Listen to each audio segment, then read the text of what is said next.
রওনা দিয়েছি পঞ্চলিঙ্গেশ্বরের পথে, আবার পঞ্চলিঙ্গেশ্বর যাব, কারণ কলকাতা অনেকটা ট্যুর এখনো কিন্তু শেষ হয়নি, এখনো আমাদের কিছুটা পাওনা। পুরী থেকে বেরিয়ে পঞ্চলিঙ্গেশ্বর যাব, কারণ আমাদের কলকাতা অনেকটা।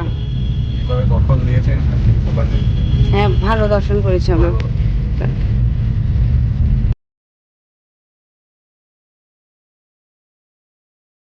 পুরী ছাড়ার আগে সমুদ্র তীরে কিছুক্ষণ স্নানযাত্রার জন্য আমরা পুরীর সমুদ্র তীরে হোটেল পাইনি। আমরা যে হোটেলটি পেয়েছিলাম সমুদ্র থেকে প্রায় 5 মিনিটের হাঁটা পথ, সেই হোটেলের ভাড়া পড়েছিল 1800 টাকা এসি রুম। পুরীতে মোটামুটি এসি রুমের ভাড়া 1500 থেকে শুরু।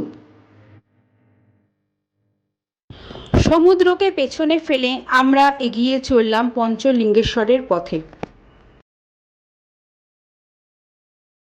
আমরা যেহেতু বাই কার ট্রিপ করেছিলাম, সেই কারণে আমরা আসার দিন একদিন পঞ্চলিঙ্গেশ্বরে থেকে পুরী এসেছি এবং ফেরার দিনও একদিন পঞ্চলিঙ্গেশ্বরে থেকে আমরা কলকাতা ফিরব।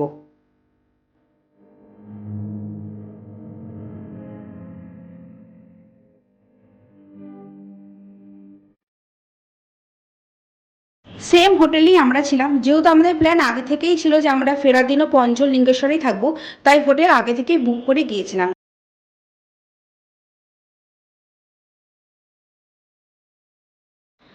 বাই কার আমাদের পুরী ট্রিপ করতে কলকাতা থেকে অল টোটাল খরচা পড়েছে 23,000 টাকা। আমরা 2 রাত্রি পঞ্চলিঙ্গেশ্বর এবং 3 রাত্রি পুরী ছিলাম।